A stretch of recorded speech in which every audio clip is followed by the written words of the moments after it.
I sat in the car behind the steering wheel and turned the envelope over and over. I read the messy handwriting scrawled across the front. Mr. and Miss Hayes. I put it up to my nose and sniffed. I could actually smell my teacher, Mr. White, sort of like soap and toothpaste and coffee all mixed together. I pressed the envelope against the window and tried to read the letter inside. I turned it every which way, but I couldn't make out a single word. I was pretty sure I knew what it said. Stuff about me, about the homework I hadn't done, and the math test I'd failed. Probably even about how ugly I looked all the time now, with my wrinkled clothes and my dirty hair. And why was I so sleepy every day? And sometimes I didn't have lunch money. I bet the letter said how Mr. White had tried to call Mama, but our phone didn't work. I bet the letter said all that stuff. I rolled the window down and looked out at the weeds beside the road. It was only April, but it was already beginning to feel like summer. Lucky for us, the nights were still cool, though, 'cause Mama made us keep the windows rolled up all night long. She said it was because she hated bugs and flies and things getting in the car. But I think it was because she thought some bad guy might reach his hand in. I'd been glad when Mama and Toby was going to go to work with her, when Mama said Toby was going to go to work with her that afternoon. But now I was bored. I guess I should have gone on over to Lou Ann's like I said I was. I could hear kids over in the school playground. I wish Mama hadn't parked the car so close to school. What if someone I knew saw me sitting there? What would I say? Besides, I didn't see why we had to keep moving around so much. After 2 nights in the same place, off we went to some new spot. Now we were parked too close to school and farther away from Whittemore Road.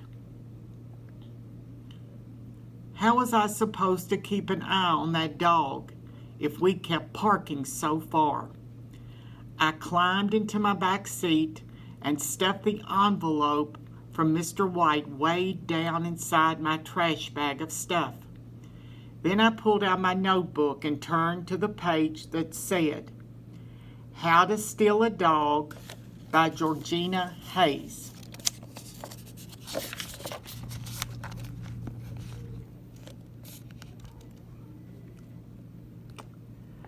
I wrote April 6th in the margin.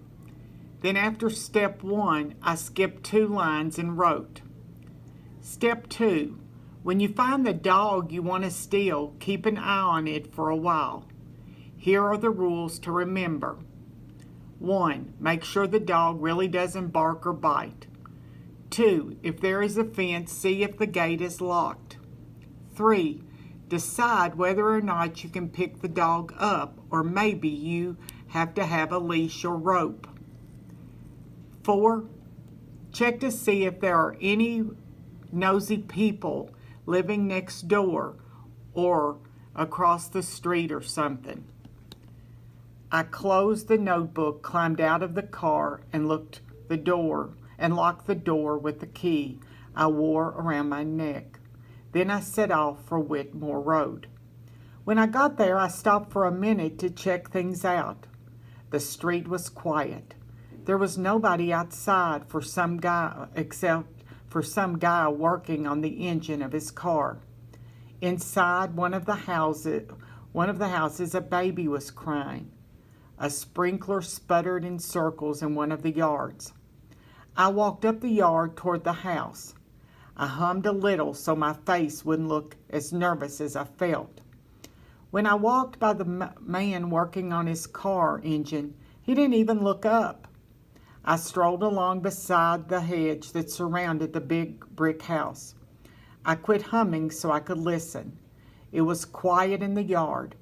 I glanced back to make sure no one was watching me, then poked my head over the gate to look into the yard.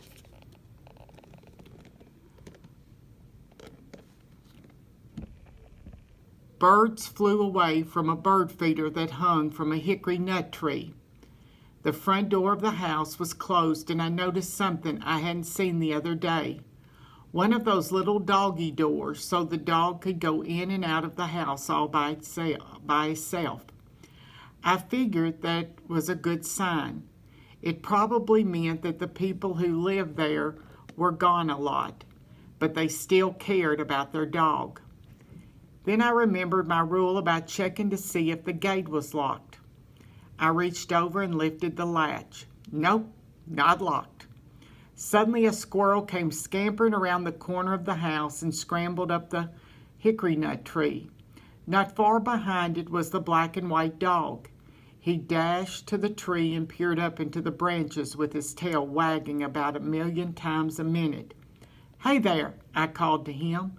He sat in the leaves under the tree and cocked his head at me.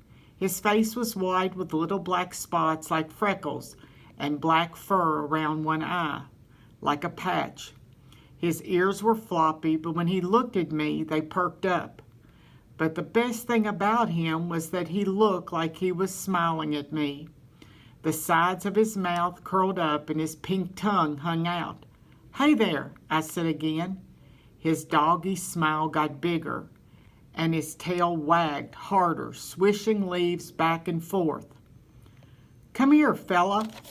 I reached over the gate and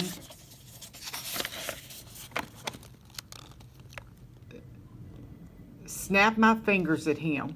He came trotting right over. I stooped down and stuck my fingers through the chain link fence. He sniffed and then he licked me a couple of times. "How are you doing, little fella?" I said. He cocked his head again and looked so cute.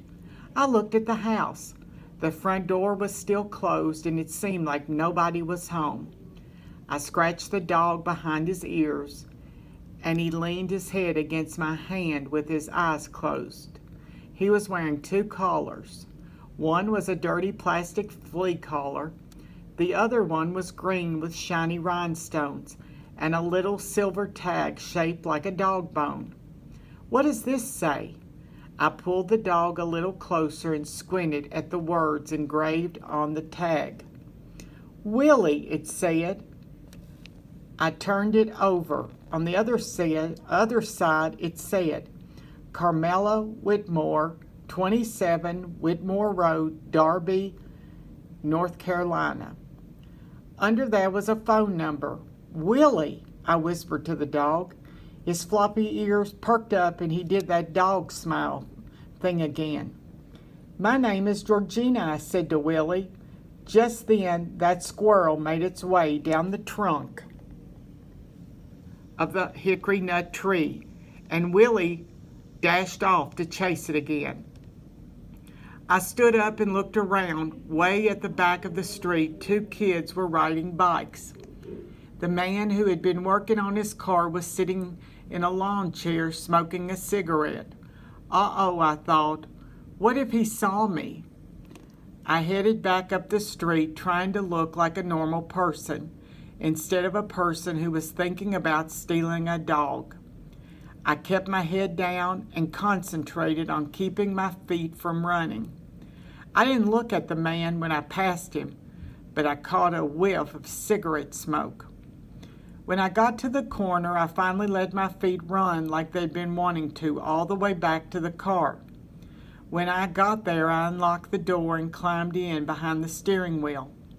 I put my hand on my racing heart and laid my head against the seat. I was starting to wonder if I really could steal a dog.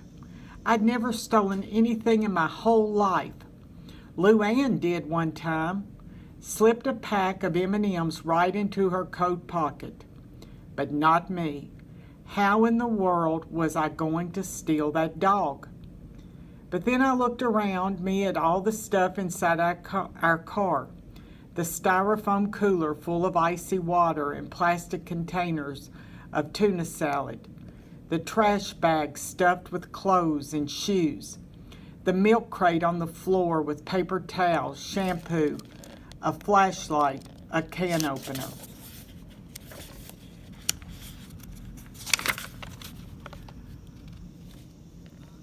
I looked into the back seat on Toby's side of the car, his blanket all smooshed up in a ball, his pillow, his Scooby-Doo pajamas. And then there was my side with all my special things jammed into a plastic bag instead of sitting out on my dresser like they used to. My horse statue, my swimming medals, that little stuffed bear that I got in the Smoky Mountains. I hated every inch of that car. I put both hands on the steering wheel and pretended like I was driving. I drove and I drove and I drove, the whole time sending bad thoughts to my daddy for getting tired of it all and making us live in a car. And as I drove along out of Darby, out of North Carolina, on and on and on as far as I could go, I felt better about what I had to do. I had to steal that little dog Willie, no matter what.